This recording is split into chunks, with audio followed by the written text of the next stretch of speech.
Қайырлы күн достар, менің каналыма қош келдіңіздер. Бүгін сіздермен қазіргі таңда хит болып жүрген восточная корзина пирогын дайындайтын боламыз. Бұл пирог өте дәмді болып шығады. Әрі жасау жолы оңай, сіздің көп уақытыңызды да алмайды. Және достар, каналыма жаңадан шыққан видеоларды көріп отыру үшін каналыма тіркеліп кетуді ұмытпаңыздар. Міндетті түрде дәл менің рецептім бойынша дайындап көріңіздер, өте дәмді шығады. Ендеше дайындап бастайық. Ең әуелі бір жұмыртқаға қант қосамыз және венчикпен жақсылап араластырамыз. Әрі қарай бөлме температурасында тұрған жұмсақ сары майды қосып, тағы да барлығын жақсылап венчикпен араластырамыз.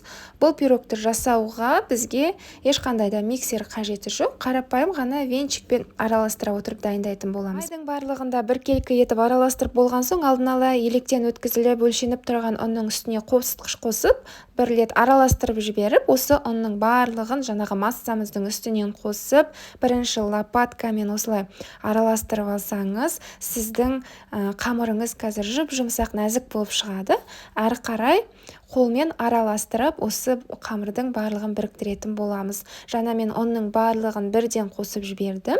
Мінекей сол ұнды біріктіріп, осындай жұп-жұмсақ қамыр дайындайтын боламыз. Енді осы қамырды кез келген формаға жазатын боламыз. Салып мендегі форманың көлемі 26 диаметрлік форма, қаласаңыз 24 диаметрлік формаға да дайындасаңыз болады.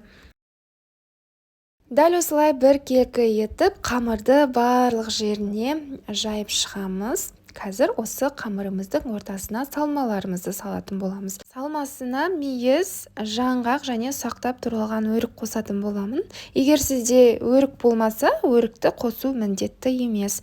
Және осыларды біздің жаңағы дайындап қойған қамырдың үстіне сеуіп шығатын боламын, толықтай жазып. Бірінші мейізді, содан соң жаңғақтарды сеуіп шығамын. Жаңғақтарды мен аздап ұсақтап орталарынан бөліп алдым.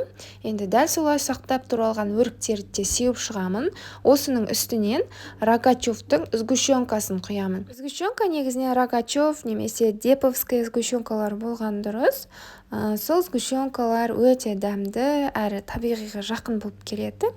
Мінекей осылай сгущенкасын құйып болған соң жан-жағына жайлап жазамыз. Негізі сәл күтсеңіз, өзі сгущенкалары жайылып тегістелетін болады. Енді алдын ала қызып тұрған пеште 180 градуста 25-20 минутта қызарғанша пісіріп аламыз. Осымен біздің восточная корзина атты өте дәмді пирогымыз дайын болды.